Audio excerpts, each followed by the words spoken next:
Yeah, so I just wanted to tell you a little bit about some resources that you could use in your classroom in relation to Earth Day, and I think it's really a good opportunity to introduce the students to these topics when there is these days, whether it be Earth Day or World Water Day or World Food Day, because it just gives students a bit of a focus and an opportunity to do something different. And the Food Educators resources are really good for this. They're all free lesson plans, which are very easy to use, and you can download both the lesson plan and the PowerPoint, as well as some printable resources as well. So I'm just going to talk through 3 different lessons, which I think can be used for Earth Day over the next week in your lessons, just to get students thinking about what's going on and hopefully make some changes in their lives as well.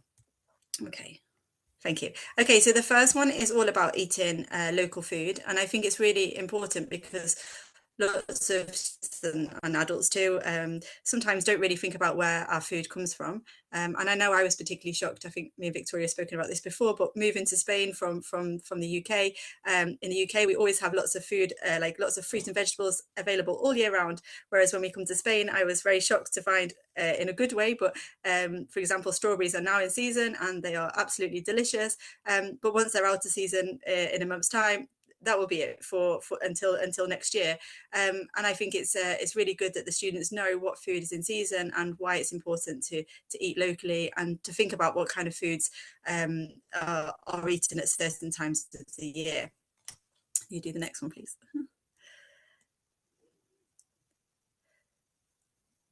So this particular lesson plan also focuses on how different vegetables are grown as well. So thinking about which vegetables are grown in fields, and I think it's a good opportunity to ask students as well whether they've seen these vegetables growing, whether any of them actually grow them themselves, and to start those conversations in the classroom with the students as well.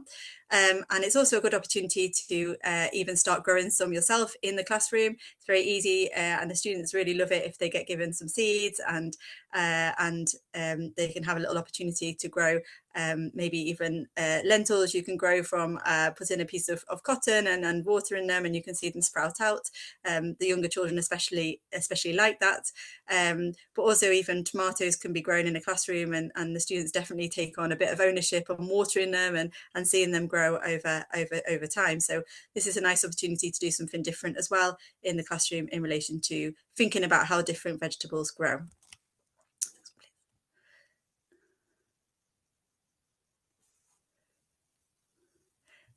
So it's also the same about fruits, and again, just thinking about how they grow and how, I mean, I think bananas are probably the most common type of fruit that children eat, especially.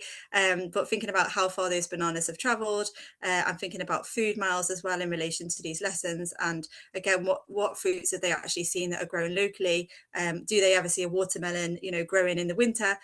Probably not. In that case, where is it actually coming from if they are eating those products out of season? So yes, it's also thinking about some products here like the avocado as well, about how much water that they actually need to be grown, and especially if they are again grown out of season in greenhouses, perhaps they're going to need more intervention, more human intervention than if they were able to grow naturally in the season that they are supposed to.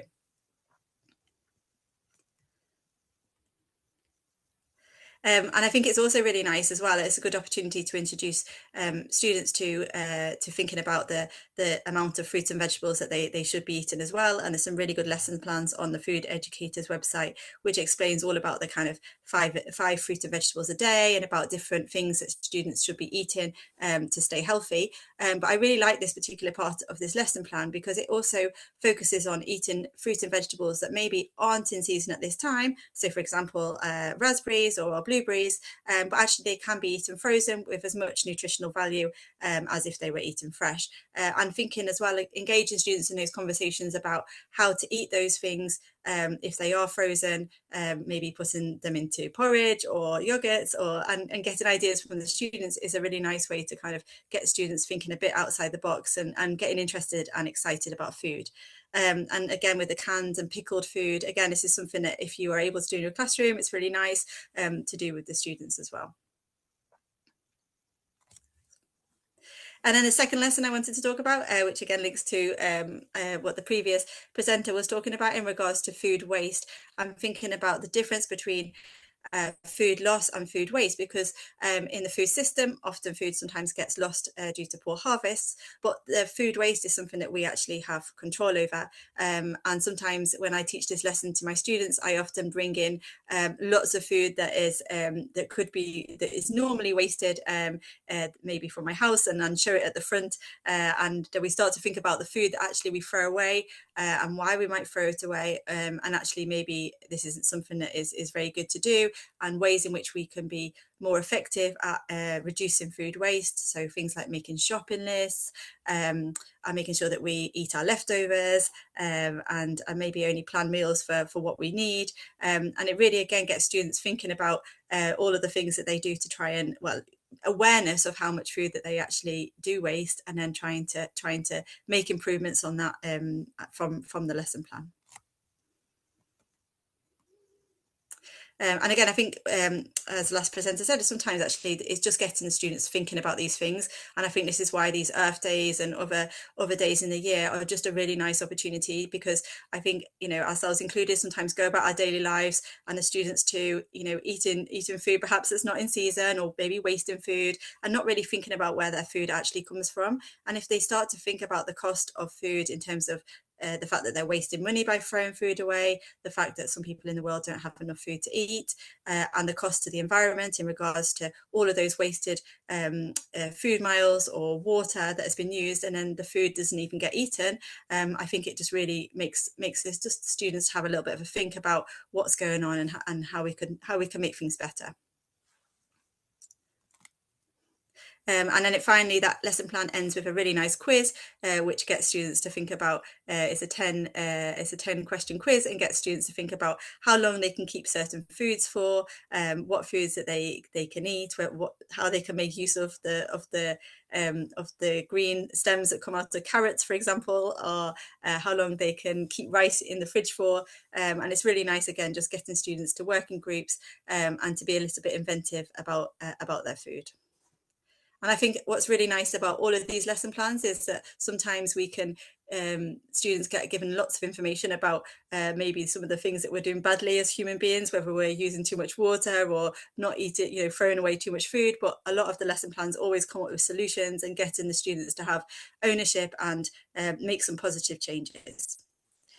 And then the final lesson plan I just wanted to talk about was the one about mindful eating. And again, this is a bit more of a practical one. And this is where it's getting students to explore their food through the different senses.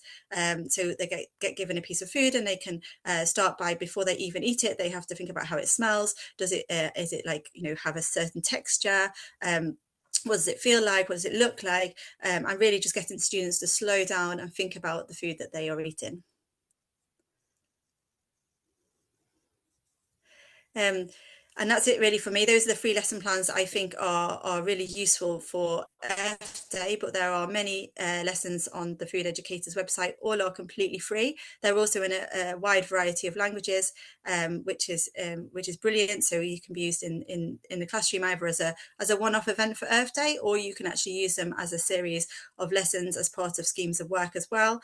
And there's even opportunities for like off timetable days, so maybe where different teachers teach different lessons and work together, and have a sort of carousel where students can move through different lesson plans, and just a lot of them have some interactive, whether it's a quiz or interacting with food in a different way, and it's just a really nice opportunity to engage students in something a bit different, but also things that are obviously very important for students to learn about as well.